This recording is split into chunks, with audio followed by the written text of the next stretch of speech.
papitos, buenos días niños. Qué rico que hoy nuevamente nos encontramos para continuar con nuestra bella labor de impartir las enseñanzas y ustedes de aprender.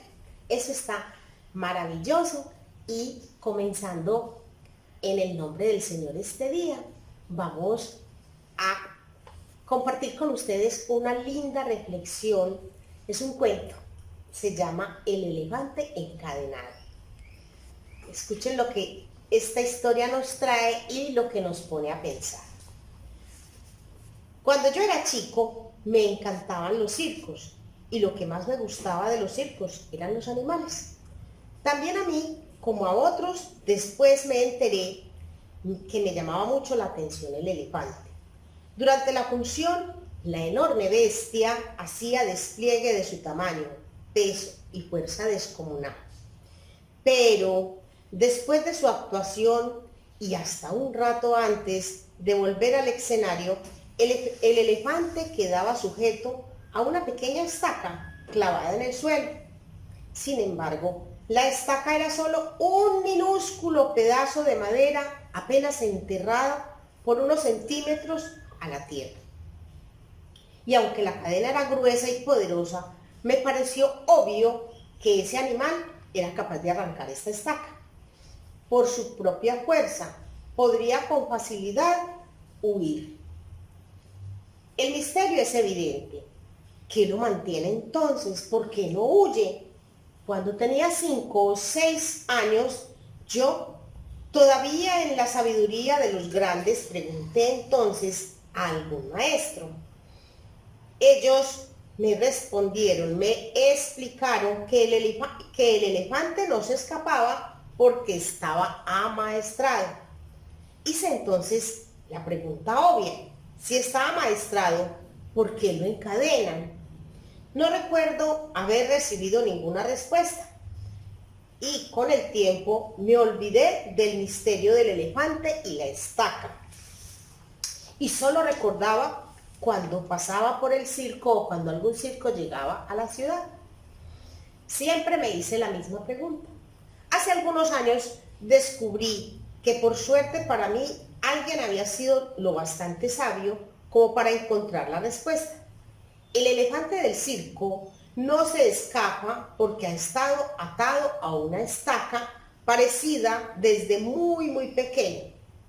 Cerré los ojos y me imaginé al pequeño recién nacido sujeto a la estaca. Estoy seguro de que en aquel momento el elefantito empujó, tiró, sudó tratando de soltarse. Y a pesar de todo su esfuerzo no pudo. La estaca era ciertamente muy fuerte para él. Juraría que se durmió agotado y que al día siguiente volvió a probar y también al otro y al otro. Hasta que un día, un terrible día para su historia, el animal aceptó su impotencia y se resignó a su destino.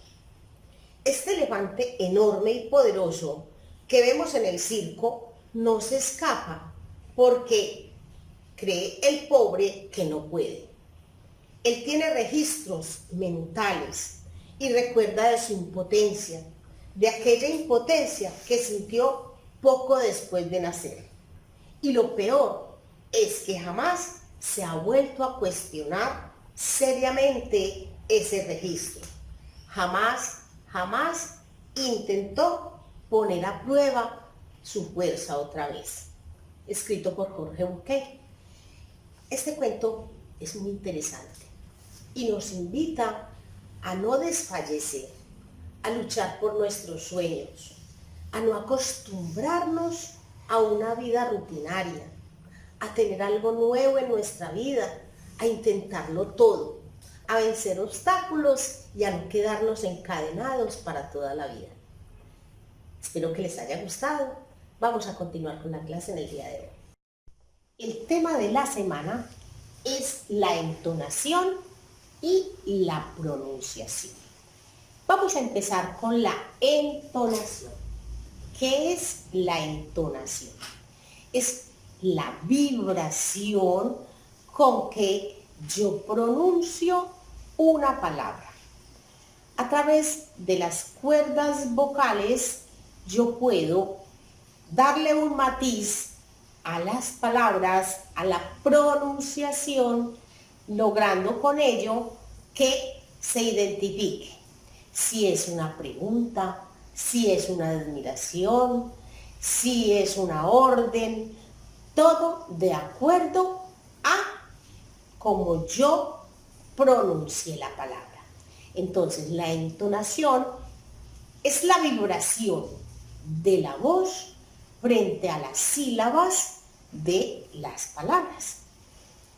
Muchas veces nosotros hablamos, vocalizamos, pero nuestra entonación es tan pobre que el receptor no identifica si yo estoy preguntando, afirmando, exclamando. Es que son varias cosas que tenemos que tener en cuenta, que a través de nuestra voz, a través de la entonación, yo estoy logrando enviarle al receptor o a los receptores el mensaje. Por eso es tan importante cuando yo, por ejemplo, les pido, voy a escucharles lectura oral. ¿Por qué? Porque a través de la lectura oral, como docente, yo me estoy dando cuenta si el estudiante está asumiendo los roles de emisor y está enviando el mensaje en forma adecuada. Cuando yo en una lectura que tenga signos de admiración, de interrogación, comillas, etcétera, que tenga varios signos o rayas que me indiquen diálogos, que me indiquen entrada de personajes, mi voz debe ser tan clara que el que la está escuchando inmediatamente se da cuenta. Es necesario hacer una adecuada entonación y tener en cuenta que ésta se produce a través de las cuerdas vocales, a través de la voz. Es esta entonces la entonación. Viene ahora otra parte vital, se llama la pronunciación. Cuando yo tengo una adecuada pronunciación, generalmente mi mensaje es entendible, llega con facilidad a cualquier receptor. Tenemos que tener en cuenta que las letras del alfabeto tienen unas variantes, que las vocales tienen un sonido de por sí entendible. Solo si yo digo la A, todo el mundo que conozca el abecedario y las vocales sabe que es la A. Y así sucesivamente. La A, la E, la I son solas, no necesitan de otra letra. Cuando voy a las consonantes, ahí sí es diferente. Yo, por ejemplo, para pronunciar la B, tengo que tener el fonema más la vocal, B, porque de lo contrario, la B sola no tendría sonido, ¿cierto? Necesito del fonema consonante F y de la vocal E para pronunciar. En esta pronunciación de las letras, de los fonemas, tenemos unas clavecitas que son muy importantes. Empecemos con la B y la V. ¿Cómo se pronuncia la B? Cuando yo pronuncio la B, cierro mis labios, B. Cuando pronuncio la V, entonces estoy uniendo mi labio inferior al superior, B, pero no lo estoy cerrando. De esta manera, cuando yo recibo un dictado y me dictan la palabra bueno, inmediatamente, si tengo duda, yo me fijo en la persona que está hablando, si cierra los labios o yo lo pronuncio mentalmente, B, entonces me doy cuenta que inicia con la B.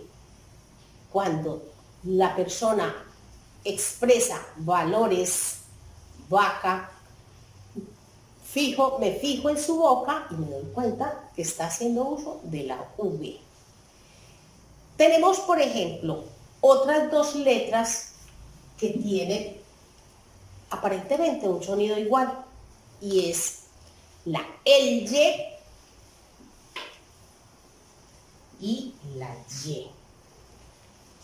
La L, yo necesito, para pronunciar la L, necesito llevar mi lengua al paladar. L. En cambio, con la Y, simplemente el sonido es vocálico, es de la garganta, es de las cuerdas vocales. Y. Sale fluida. El Y, yo tengo que subir mi lengua, pegarla al paladar y hacerle un poco de fuerza a las cuerdas vocales para que suene el Y. Y. Entonces, de esa manera también yo voy aprendiendo un poquito de ortografía. Yo por eso en los dictados les digo, escuchen, escuchen y copien. Otra palabra que tiene una pronunciación diferente y que es clave es otras letras, perdón, la C, la S y la Z. La letra o el fonema C.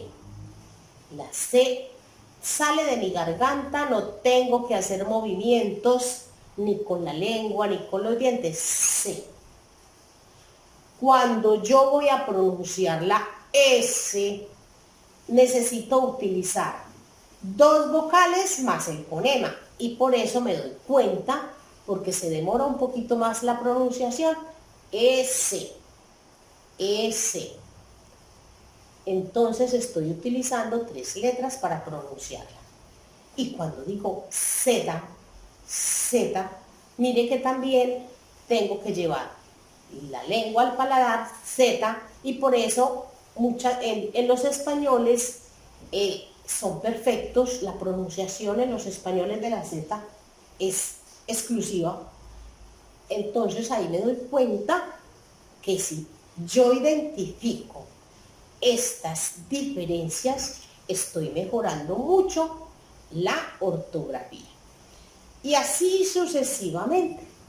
Hay fonemas en el alfabeto que tienen un sonido G cuando es la G y cuando es J. Aquí en este caso son dos fonemas, ya en una clase pasada les había explicado que es un poquito complicado identificar el sonido de la G, ¿sí? G, geografía, o cuando yo escribo, por ejemplo, una palabra que lleve la G, la J, perdón, seguida de la E, que necesite G, geranio. Entonces, esos son dos fonemas que requieren a veces la ayuda del diccionario. Pero estas otras generalmente a través de la pronunciación del sonido me estoy dando cuenta si es con C, con S o con Z.